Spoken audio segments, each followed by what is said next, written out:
Okay, good morning student. In the previous period we start our chapter that is the metallurgy. और इसके पहले के जो भी पीरियड हमारा हुआ था उसमें हमने जनरली मेटल और नॉन मेटल की फिजिकल प्रॉपर्टी स्टडी की है. ओके, आज के क्लास में हमें मेटल की केमिकल प्रॉपर्टी स्टडी करना है. Okay, so today we are going to discuss the chemical properties of the what chemical properties of metals, right? Chemical properties is nothing but the, yes, it is the chemical reaction or the metal to which it undergoes the chemical reaction. They are termed as the chemical properties of the metal. तो actually जैसे हमने metal को कैसे define किया था कि it is eight room temperature, it is solid in state, वैसे non metal को भी हमने डिफाइन किया था कि नॉन मेटल जनरली सॉलिड या तो गैसेस स्टेट में फाउंड होते हैं रूम टेम्परेचर पे. उनकी जो भी प्रॉपर्टीज़ थी फिजिकल, है ना, that property of the metal and some property of the non metal. So physically we define metal and non metal. Now how the chemically we define the metals या non metal को हम chemically कैसे define करेंगे. Basically आप जानते हो कि जैसे let us take the example, metals are more reactive whereas non metals are less reactive as compare to the metals. अब मेटल मोर रिएक्टिव क्यों है? क्योंकि फॉर एग्जांपल हम सोडियम, जैसे sodium it is the most reactive metal. Sodium और potassium ये सबसे ज़्यादा रिएक्टिव मेटल्स है. तो सोडियम का हम इलेक्ट्रॉनिक कॉन्फ़िगरेशन स्टडी करते हैं तो इट इज़ 281. ओके, तो सोडियम क्या करता है बेटा कि इसके आउटर मोस्ट सेल में जो 1 इलेक्ट्रॉन है वो क्या करता है, लॉस करता है. राइट, सोडियम 1 इलेक्ट्रॉन लॉस करता है. तो लॉस करने के बाद सोडियम पे कौन सा चार्ज आता है, पॉजिटिव चार्ज आता है. राइट, मतलब जो इलेक्ट्रॉन, ऑलरेडी मैंने आपको बोला है कि जो एलिमेंट अपने आउटर मोस्ट शेल से इलेक्ट्रॉन लॉस करता है तो उस पर कौन सा चार्ज आता है, पॉजिटिव चार्ज. तो एक्चुअली और जितने लॉस करता है उतने पॉजिटिव चार्ज उस पर आते हैं. ये ऑलरेडी हमने स्टडी किया. जैसे सोडियम 1 इलेक्ट्रॉन लॉस कर रहा है तो उस पर 1 पॉजिटिव चार्ज आएगा. मैग्नीशियम का देखते हैं हम, it's electronic configuration 282. So it loses outer most shell में के 2 इलेक्ट्रॉन वो लॉस करेगा. तो मैग्नीशियम पे ये लॉस कर रहा है इसलिए इस पे भी पॉजिटिव चार्ज आएगा. लेकिन कितने इलेक्ट्रॉन लॉस कर रहा है, 2, तो इसमें कितने चार्ज आएंगे, positive 2 charge. Okay, and it become electropositive after losing the electron. Metal generally electron क्या करते हैं बेटा, लॉस करते हैं. And after losing the electron they get the positive charge, है ना. उस पर कौन सा चार्ज आता है, उन पर पॉजिटिव चार्ज आता है. मतलब मेटल्स आर इलेक्ट्रोपॉजिटिव. मेटल को हम क्या बोल सकते हैं बेटा, इलेक्ट्रोपॉजिटिव. राइट, तो कैन वी डिफाइन, तो इससे हम मेटल को डिफाइन कर सकते हैं कि generally those element which donate or lost the electron from its outermost shell and become electropositive, it is called the metal. बराबर है कि नहीं. तो इस तरह से भी हम मेटल को डिफाइन कर सकते हैं. मतलब आउटर मोस्ट शेल से जो एलिमेंट इलेक्ट्रॉन क्या करता है बेटा, लॉस करता है. राइट, तो उसको हम क्या बोलते हैं, मेटल बोल सकते हैं. और उस पर जो नेट पॉजिटिव चार्ज उस पर आ जाएगा. राइट, और वो क्या फॉर्म करेगा बेटा, पॉजिटिव चार्ज फॉर्म करेगा. That's why it become electropositive. तो इस तरह से भी हम मेटल को डिफाइन कर सकते हैं. इसके एग्जैक्ट अपोजिट नॉन मेटल, जैसे नॉन मेटल हम ऑक्सीजन का एग्जाम्पल लेते हैं. Right, it's electronic configuration 2 6. Okay, तो आउटर मोस्ट शेल में 2 इलेक्ट्रॉन है तो डेफिनेटली ऑक्सीजन क्या करेगा, 2 इलेक्ट्रॉन गेन करेगा. अब ऑक्सीजन 2 इलेक्ट्रॉन गेन कर रहा है तो जो एलिमेंट है ना, जिस एलिमेंट का एटम आउटर मोस्ट शेल में 2 इलेक्ट्रॉन गेन कर रहा है तो उस पर कौन से चार्ज आएंगे बेटा, निगेटिव. कौन सा चार्ज आएगा, निगेटिव. ऑलरेडी हमने ये स्टडी किया है. अब ऑक्सीजन 2 इलेक्ट्रॉन गेन कर रहा है. राइट, तो 2 निगेटिव चार्ज उस पर आएंगे. ओके, मतलब निगेटिव चार्ज आएंगे. ओके, और निगेटिव चार्ज आने से ये बिकम इलेक्ट्रोनिगेटिव. ये क्या हो जाएगा बेटा, इलेक्ट्रोनिगेटिव. राइट, दूसरा एक एग्जांपल लेते हैं. ये हो गया ऑक्सीजन का. क्लोरीन का 17 है, 287. आउटर मोस्ट शेल में 7 इलेक्ट्रॉन है. To complete it octet it required 1 electron, so it gain the 1 electron. अब क्लोरीन भी 1 इलेक्ट्रॉन लेगा, मतलब उस पर इलेक्ट्रॉन ले रहा है, गेन कर रहा है, मतलब निगेटिव चार्ज. और कितने ले रहा है, 1 इलेक्ट्रॉन ले रहा है, इसलिए 1 निगेटिव चार्ज. तो ये भी बेटा क्या हो गया, इलेक्ट्रोनिगेटिव. अंडरस्टैंड दिस इज, ये भी क्या हो गया, इलेक्ट्रोनिगेटिव. तो ये oxygen, chlorine, these are the non metals. मतलब जो इलेक्ट्रॉन गेन करते हैं उनको हम क्या बोल सकते हैं बेटा, नॉन मेटल्स. तो ये केमिकल प्रॉपर्टीज है ना। इस तरह से हम केमिकली मेटल और नॉन मेटल को डिफाइन भी कर सकते हैं। ओके, तो ये मेटल जो इलेक्ट्रॉन डोनेट करते हैं, बराबर है, डोनेट करने के बाद it gain the positive charge and it become electropositive, और जो इलेक्ट्रॉन एक्सेप्ट करते हैं, एक्सेप्ट करने के बाद उन पे नेगेटिव चार्ज आता है, वो इलेक्ट्रोनेगेटिव हो जाते हैं, बराबर है कि नहीं। तो ऐसे जो एलिमेंट्स है या ऐसे जो एलिमेंट्स के एटम है उनको क्या बोलेंगे हम, नॉन मेटल। तो इस तरह से भी हम मेटल और नॉन मेटल को डिफाइन कर सकते हैं। Okay, so that is about the metals and non metals. Now और main point, basic point is that we are going to learn that is the chemical properties of the metals. तो basically बेटा metals ये oxygen, generally metals, reaction of metal, हमें इसमें भी study करना है कि रिएक्शन ऑफ मेटल। तो जनरली रिएक्शन, केमिकल प्रॉपर्टीज मतलब मेटल्स की रिएक्शन, रिएक्शन ऑफ मेटल्स। तो बेटा metals in general react with oxygen, right. उसके बाद ये वाटर के साथ भी रिएक्ट होता है, देन एसिड के साथ भी रिएक्ट होता है, राइट। तो ये मेटल जनरली ऑक्सीजन के साथ रिएक्ट होता है, वाटर के साथ रिएक्ट होता है ना, और एसिड के साथ भी रिएक्ट होता है। फर्दर भी सॉल्ट सॉल्यूशन के साथ भी मेटल्स की रिएक्शन होती है। तो फर्स्ट ऑफ ऑल सबसे पहले हम मेटल की रिएक्शन किसके साथ देखेंगे बेटा, ऑक्सीजन के साथ, राइट। तो किसके साथ देखने वाले हम, सबसे पहले मेटल की रिएक्शन ऑक्सीजन के साथ, reaction of the metals with oxygen. तो first point we have discussed here, reaction of metal with किसके साथ, ऑक्सीजन के साथ रिएक्शन देखने वाले हम मेटल की, reaction of metal with oxygen. तो generally when we heat the metal in presence of oxygen, or when we heat the metals, or when metals comes in contact with the oxygen in the air, it form the oxides. General equation कैसे बनेगा इसका कि metal, right, it when react with the oxygen so it form metal oxide. ये general equation इसका बनेगा कि general word equation हम बोल सकते हैं कि मेटल जब ऑक्सीजन के साथ रिएक्ट होगा तो क्या फॉर्म करेगा बेटा, metal oxide. This metal oxide will be formed when metal react with the oxygen, then it form the metal oxide. और ये जो metal oxide है, right, it react with the water, और मतलब मेटल ऑक्सीजन के साथ रिएक्ट होके metal oxide form करेगा, और ये जो मेटल ऑक्साइड है बेटा ये वाटर के साथ रिएक्ट होगा। किसके साथ रिएक्ट होगा, वाटर के साथ, और क्या फॉर्म करेगा, अल्कली। क्या फॉर्म करेगा, अल्कली। ओके, तो ये जनरल इक्वेशंस मैं आपको बता दे रहा हूँ कि मेटल ऑक्सीजन के साथ रिएक्ट हो रहा है, मेटल ऑक्साइड फॉर्म होता है। ओके, और फिर ये जो मेटल ऑक्साइड फॉर्म होता है ये वाटर के साथ, वाटर में सोलूबल रहता है। This metal oxide is soluble in water, मतलब ये वाटर के साथ रिएक्ट होता है और अल्कली फॉर्म होता है। अल्कली मतलब it is a one kind of a base. अब बेस और अल्कली में क्या डिफरेंस है, तो एक्चुअली आपने 9th में पढ़ा है, मतलब जो हमारा प्रीवियस ग्रेड है उसमें आपने पढ़ा है कि बेस मतलब अल्कली और बेस में क्या डिफरेंसेस है। तो एक्चुअली अल्कली मतलब बेस, लेकिन कौन सा base, the base which is soluble in water. Alkali मतलब कौन सा बेस है बेटा कि जो वाटर में सोलूबल है ना, actually it is a base but which soluble in water. किसे बोलेंगे हम अल्कली, कि ऐसा बेस जो किसमें सोलूबल है, वाटर में, उसको हम क्या बोलेंगे, अल्कली। तो ये जनरल इक्वेशन मैंने बता दिया। तो बेटा आप देखते हो कि रिएक्टिविटी सीरीज में जो सोडियम है ना, सोडियम और पोटेशियम ये मोस्ट रिएक्टिव मेटल्स है, सबसे ज़्यादा, इसलिए वो रिएक्टिविटी सीरीज में सबसे टॉप में आपको दिखाई देते हैं। रिएक्टिविटी सीरीज हम देखने वाले हैं। ओके, तो सोडियम है ये जो है ना, इसलिए हाई सोडियम, उसमें से sodium is highly reactive metal.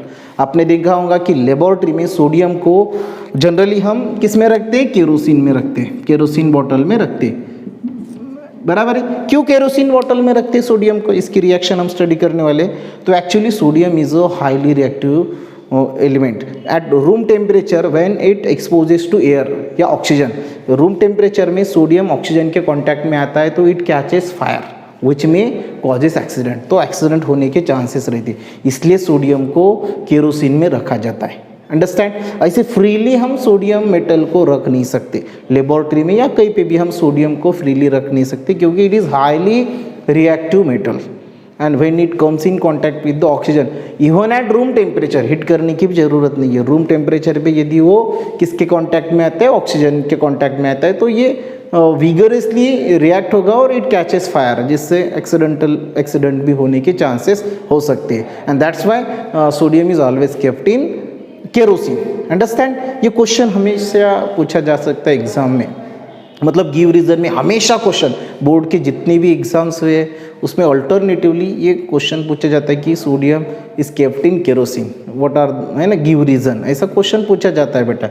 तो उसकी वजह ये है कि सोडियम सबसे ज़्यादा रिएक्टिव एलिमेंट है, ये विगरसली रिएक्ट होता है और ऑक्सीजन के कांटेक्ट में आने से ये फायर कैच कर सकता है और जिससे बहुत बड़ा एक्सीडेंट भी होने के चांसेस रह सकती है, इसलिए इसको केरोसिन में क्या किया जाता है बेटा, स्टोर किया जाता है। अंडरस्टैंड? ये हो गया बेटा केरोसिन। चलो रिएक्शन देख लेते हैं किसकी, सोडियम की, किसके साथ, ऑक्सीजन के साथ।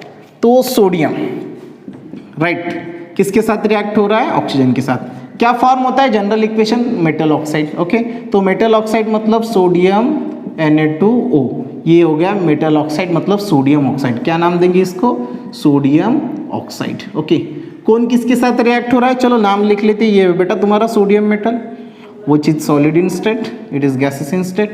Okay, sodium, this one is the oxygen, right? ये सोडियम ऑक्साइड फॉर्म हुआ है यहाँ पे। ओके, अब ये तुम्हारी रिएक्टेंट साइड है, ये तुम्हारी प्रोडक्ट साइड है। Now check whether this equation is balance और नॉट, ये इक्वेशन बैलेंस है कि नहीं, एक बार आप चेक कर लो। ये सोडियम और ऑक्सीजन बैलेंस है क्या, चलो यहाँ पे सोडियम कितने हैं, 1 है, ये यहाँ पे कितने 2 है, यहाँ पे ऑक्सीजन 2 है, यहाँ पे ऑक्सीजन 1 है, मतलब your chemical equation is not balance. तो इसको बैलेंस करना पड़ेगा। कैसे बैलेंस करना पड़ेगा, वेरी सिंपल वे। चलो समझो आप ये सोडियम को सबसे पहले बैलेंस करने की सोचते हो, तो इधर सोडियम 2 है तो यहाँ पे 2 करना, यहाँ पे 2 करें आप ऐसे 2 आपने किया, मतलब सोडियम बैलेंस हो गया। लेकिन अब ऑक्सीजन को आपको बैलेंस करना था, ऑक्सीजन यहाँ पे कितने 2 है और यहाँ पे कितने बेटा 1 है, यहाँ पे ऐसे 2 लिख लिए। ओके, अब यहाँ पे 2 लिखने से बेटा ये सोडियम भी आपका क्या हो गया, 4 हो गया, और यहाँ पे तो आपने 2 लिख लिए। ओके, तो सबसे पहले आपको किसको बैलेंस करना पड़ेगा, मतलब ये दिक्कत आएगी ना, ऑलरेडी आप सोडियम को बैलेंस कर चुके हो, है ना, लेकिन ऑक्सीजन को आप जब बैलेंस करोगे तो ये 2 फैक्टर यहाँ पे आप ऐड करोगे, ये 2 से ये ऑक्सीजन तो बैलेंस हो गया, लेकिन सोडियम भी 2 2 ज़ा 4, सोडियम के भी एटम कितने हो गए, 4 हो गए, तो सोडियम बिगड़ गया ना, राइट। तो ऐसे केस में सबसे पहले हमें किसको बैलेंस करना चाहिए, ऑक्सीजन को बैलेंस करना चाहिए, ठीक है, ताकि आपका बैलेंसिंग, मतलब चलो यहाँ पे ऑक्सीजन 2 है तो चलो यहाँ पे कितना, कौन सा फैक्टर लिखूँ मैं, 2। अब यहाँ से यहाँ पे 2 लिखने से ऑक्सीजन 2 हो गए और अब सोडियम कितने हो गए, 4, तो यहाँ पे 4 लिख लो। ओके, तो ये रिएक्शन इज बैलेंस। अब ये सोडियम किसके साथ रिएक्ट हो गया, ऑक्सीजन, और सोडियम ऑक्साइड क्या हुआ बेटा, यहाँ पे form oxide, metal oxide is form. और ऑलरेडी मैंने यहाँ पे बताया था कि ये जो मेटल ऑक्साइड है it is what, soluble in water. तो मेटल ऑक्साइड भी किसके साथ रिएक्ट होता है बेटा, वाटर के साथ रिएक्ट होता है, और क्या फॉर्म करता है, क्या फॉर्म करता है, मेटल हाइड्रोक्साइड फॉर्म करता है, मतलब अल्कली फॉर्म करता है। क्या फॉर्म करता है बेटा, अल्कली। जैसे फॉर एग्जांपल ये मेटल ऑक्साइड Na2O किसके साथ रिएक्ट हो रहा है, वाटर के साथ, H2O, and it form the alkali, मतलब सोडियम हाइड्रोक्साइड, इसका नाम सोडियम हाइड्रोक्साइड, जो कि अल्कली है। मैंने अल्कली आप किसे बोलते हैं ये ऑलरेडी आपको बता दिया, alkali is nothing but the base, but which type of base, वो चीज सोलुबल इन वाटर। ये सोडियम हाइड्रोक्साइड बेटा यहाँ पे फॉर्म हुआ है। अब ये जो रिएक्शन है बैलेंस है क्या, बैलेंसिंग हमेशा देखना चाहिए, ऑलरेडी हमने बहुत सारी स्टेप्स फॉलो किए to balance the chemical equation, लेकिन क्विकली, है ना, trial and error based method से भी हम केमिकल इक्वेशन को बैलेंस करते हैं। बहुत ही सिंपल वे है, this is the product side, this is the reactant side. Chemical equation balance होने के लिए दोनों साइड में जितने एलिमेंट्स है उतने उनके जितने एटम्स है वो इक्वल आने चाहिए। अब यहाँ पे सोडियम 2 है, यहाँ पे 1 है, मतलब ये इक्वेशन अनबैलेंस है। ऑक्सीजन का भी वैसे ही, यहाँ पे 2 है और यहाँ पे 1 है, यहाँ पे हाइड्रोजन कितने 2 है इस साइड में, इस साइड में 1 है, तो केमिकल इक्वेशन बैलेंस नहीं है। सबसे पहले सोडियम से स्टार्ट करते हैं हम, सोडियम 2 है तो यहाँ पे सोडियम को मैं 2 कर लेता हूँ, 2 फैक्टर। मैंने यहाँ पे सोडियम 2 किया तो this 2 is applicable to oxygen and this 2 is applicable to hydrogen, और यहाँ पे ऑक्सीजन भी 2 करना था, है ना, और ये हाइड्रोजन भी 2 करना था। मतलब यहाँ पे क्या हो गया, हम सोडियम को बैलेंस करने गए, आपका ऑक्सीजन भी बैलेंस हो गया और हाइड्रोजन भी बैलेंस हो गया। इसको बोलते एक तीर में दो निशान। अंडरस्टैंड? कैसे कि हमने सोडियम को बैलेंस करने गए तो ऑब्वियसली ऑक्सीजन और हाइड्रोजन भी बैलेंस हो गए। तो स्पेशली ये हाइड्रोजन और ऑक्सीजन को बैलेंस करने की ज़रूरत है क्या? नहीं। तो इस तरह से बेटा ये केमिकल इक्वेशन बैलेंस हो गया। अंडरस्टैंड? तो एक्चुअली ये बैलेंसिंग हमें यहाँ पे पढ़ाना नहीं है, फिर भी मैं बता रहा हूँ कि बैलेंसिंग कैसे किया जाता है ये तो हमने केमिकल रिएक्शन और इक्वेशन चैप्टर में बहुत डिटेल्स में स्टडी किया है। ओके, फिर भी केमिकल इक्वेशन को बैलेंस करते आना चाहिए। तो ये बेटा हमारा बेसिक है कि ये मेटल मतलब सोडियम ऑक्सीजन के साथ रिएक्ट होकर मेटल ऑक्साइड फॉर्म करता है, और वो मेटल ऑक्साइड किस में डिजोल्व होता है? वाटर में, और अल्कली फॉर्म करता है, जैसे कि यहाँ पे ये सोडियम हाइड्रोक्साइड है ना, which is a water soluble base and it is called as the alkali. ये हो गया बेटा सोडियम की रिएक्शन किसके साथ? मेटल ऑक्सीजन के साथ। अब दूसरा एक मेटल जैसे मैग्नीशियम, ये भी ऑक्सीजन के साथ, मतलब जब मैग्नीशियम को आपने 8th में या 9th में ये भी केमिकल रिएक्शन आपने परफॉर्म किए कि मैग्नीशियम रिबन को आपने हीट किया होगा, और हीट करने के बाद उसका क्या फॉर्म होता है बेटा? ऑक्साइड फॉर्म होता है, जैसे मैग्नीशियम Mg। ओके, इसको क्या करना है? हीट। और हीटिंग करते समय कोई भी सब्सटेंस किसके प्रेजेंस में हीट होता है बेटा? In the presence of oxygen, right. तो मैग्नीशियम किसके साथ? In the presence of oxygen, उसको हम क्या करेंगे? हीट करेंगे, और ये मैग्नीशियम ऑक्साइड फॉर्म होता है, मेटल ऑक्साइड फॉर्म होता है। What is its name? It's a magnesium what? Oxide. कौन सा मेटल ऑक्साइड फॉर्म हुआ है यहाँ पे? मैग्नीशियम ऑक्साइड यहाँ पे फॉर्म हुआ है आफ्टर हीटिंग, है ना, हीट करके मैग्नीशियम रिबन को जब आप हीट करते हो तो मैग्नीशियम ऑक्साइड बेटा फॉर्म होता है। ये जब आप ये रिएक्शन कर चुके हो तो रिएक्शन करते समय मैग्नीशियम जब ऑक्साइड फॉर्म होता है तो ये वाइटिश फ्लेम वहाँ पे है ना आपको दिखाई देती है, राइट। ये मैग्नीशियम ऑक्साइड। अब ये बैलेंस है क्या? इसको भी एक बार चेक कर लो, मैग्नीशियम बैलेंस है क्या? नहीं, ये ऑक्सीजन 2 है, यहाँ पे ऑक्सीजन 1 है, और मैग्नीशियम बैलेंस है। तो ऑक्सीजन 2 है तो यहाँ पे मैं 2 फैक्टर लिख लेता हूँ। जैसे ही मैंने यहाँ पे 2 फैक्टर लिख लिया तो ऑक्सीजन आपका 2 हो गया, राइट, लेकिन मैग्नीशियम भी क्या हो गया? 2 हो गया। तो यहाँ पे मैग्नीशियम को भी 2 कर दो। In this way this reaction is balance. तो magnesium when react with oxygen or is when heated or is when burn in presence of oxygen, it form the magnesium oxide. और ये जो मैग्नीशियम ऑक्साइड है it again react with और it dissolve in water and form the alkali. तो इसकी भी एक reaction देख लेते हैं। मतलब ये मैग्नीशियम ऑक्साइड किसके साथ रिएक्ट हो रहा है? वाटर के साथ। किस में डिजोल्व है ये? वाटर में। और अल्कली फॉर्म करता है मैग्नीशियम हाइड्रोक्साइड। इस अल्कली का नाम है बेटा magnesium hydroxide. What is its name? Its name is a magnesium what? Hydroxide, right. Check कर लो बैलेंस है कि नहीं। बैलेंस है क्या एक बार देख लो। मैग्नीशियम 1 है, इस साइड में भी 1 है, ऑक्सीजन इस साइड में 2 है, यहाँ पे भी ऑक्सीजन 2 है। ये ब्रैकेट दोनों को अप्लीकेबल है, मतलब ऑक्सीजन भी यहाँ पे 2 है, हाइड्रोजन 2 है, हाइड्रोजन भी 2 है, मतलब reaction is already balance. There is no need to balance this chemical equation, ये ऑलरेडी बैलेंस है। तो ये हो गई बेटा कि मेटल की रिएक्शंस किसके साथ? ऑक्सीजन के साथ। Understand, right. जैसे सोडियम का रिएक्शन हमने देखा है, मेटल ऑक्साइड फॉर्म होता है ना, वो मेटल ऑक्साइड फिर अगेन इट डिजोल्व और in water and it form the alkali. जैसे यहाँ पे सोडियम हाइड्रोक्साइड, ये यहाँ पे मैग्नीशियम रिबन को जब हम बर्न करते हैं, मैग्नीशियम मेटल को बर्न करते हैं in presence of oxygen, it form the magnesium oxides and that magnesium oxide is dissolved in water and form the alkali, that is the magnesium hydroxide. ये हो गई बेटा मेटल की रिएक्शन किसके साथ? ऑक्सीजन के साथ। इसके बाद हम स्टडी करेंगे कि मैग्नीशियम की रिएक्शन किसके साथ? वाटर के साथ। ओके ओके, तो नेक्स्ट बेटा reaction of metal with water, right. पहले हमने क्या देखा कि अभी रिसेंटली हमने देखा है कि मेटल जनरली ऑक्सीजन के साथ रिएक्ट होता है और क्या फॉर्म करता है? मेटल ऑक्साइड फॉर्म करता है, और वो जो मेटल ऑक्साइड है वाटर में सोल्यूबल रहता है और अल्कली फॉर्म करता है, राइट। तो इसके बाद हम मेटल की रिएक्शन किसके साथ देखेंगे बेटा? वाटर के साथ। ओके, तो ये मेटल की जो रिएक्शंस है जनरली सोडियम और पोटेशियम ये हाईली रिएक्ट होते हैं ना वाटर के साथ, मतलब फास्टली रिएक्ट होते हैं। कैल्शियम थोड़ा लेस रिएक्ट होता है। उसके बाद ये मैग्नीशियम है, एल्यूमिनियम है ना, ये कुछ मेटल्स है बेटा, ये कोल्ड वाटर के साथ भी रिएक्ट नहीं होते और हॉट वाटर के साथ भी रिएक्ट नहीं होते, अंडरस्टैंड, लेकिन वो स्टीम, वाटर की स्टीम के साथ रिएक्ट होते हैं, राइट। तो ये all type of reaction of metal with water, ये हम बेटा हमारे नेक्स्ट क्लास में देखेंगे। Okay, thank you.